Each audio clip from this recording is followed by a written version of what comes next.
At that, Felicity's eyes had flashed darkly, but her face only smiled. "Well, I would be happy to buy it," she'd said easily. "The diamonds are, as I said, quite worthless, but the silver of the setting is quite pretty. I should pay you for that." His father had stared once more at the carina in her hands. "My wife wore that on our wedding day," he told her, his voice abruptly clear. Felicity nodded compassionately. "As I said, it is still a very pretty piece, and I'm sure she looked lovely in it." "She did," his father replied reverently. "Still, you say it's worthless." "I've been working with jewellery for years," Felicity said with a wave of her hand. "I know gems, false and otherwise. Paste is more common than you would think. An illustrious family runs into financial difficulties, so they sell off a piece or two to make ends meet. They then have a replica made to keep up appearances, and the polite world is none the wiser." "You know gems? I thought you were a gambler," his father queried, and Felicity shrugged. "Let us just say I have a wide range of interests." His father stared at her wide, innocent eyes and flushed cheeks. Finally, he nodded. "All right, you can have them, for the price of the silver." Her face erupted into a smile, bright and optimistic, but it fell a moment later when Edward emerged from the shadows. It still sent a dart of anger through Edward when he thought of how close the family had come to losing the carina. Generations of Addington brides were wed, wearing the heavy necklace, icy diamonds glittering against satin dresses and alabaster throats. He'd been fortunate to foil Felicity's plans, very fortunate indeed. Edward remembered storming forwards and wrenching the carina from her shaking hands. His father, staggering towards him, went red with both brandy and humiliation.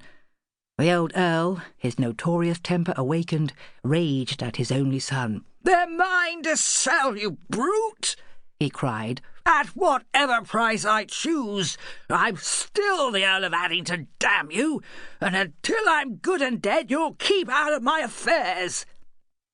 "She's a trickster, father," Edward retorted, one hand sweeping in the direction of Felicity. "How could you ever believe that these diamonds are paste? Why would you sell them for so little? You cannot be in so much debt as that." His father remained red-faced, but fell silent, and Edward shook his head in exasperation. "You've wagered it all again? And lost a lot, I imagine. How many times, father? How many times?" "It's mine to wager." His father found his voice. "This is my home and my estate, and if I want to gamble away the lot, I shall. It's not as if you ever need your inheritance, boy, not when you've made your own fortune." His eyes narrowed. "Not that I've ever seen a guinea from you." Edward clenched his teeth. "I've covered your gambling debts twice now, sir." "Huh! Only to save your precious Addington house and your precious carina. I could rot for all you care. Well, I don't want your damn money." His father's words still stung, though 5 years had passed since that day, and 3 months more since the old Earl's passing. Edward looked up to the portrait that hung above the fire. It was one of his father in his prime, when he'd been new to the earldom, his beloved wife by his side. For a moment Edward gazed at his parents. They were so happy in this portrait, so in love. His mother, who gifted him with his dark hair, wore the carina diamonds about her neck, her hands resting in her husband's. Edward looked at her closely, this image of a woman who was so familiar to him though a stranger. He never knew his mother. Within a year of this portrait being finished, she was dead, lost in childbirth. His father never recovered from his loss, slowly drinking himself into a debt-laden gambler. The Earl resented the small, mewling baby boy who'd taken his wife from him. As Edward grew into a man, that resentment boiled over into outright hatred. But no matter. There were more pressing concerns at hand. He had to reclaim the carina at any cost. But how?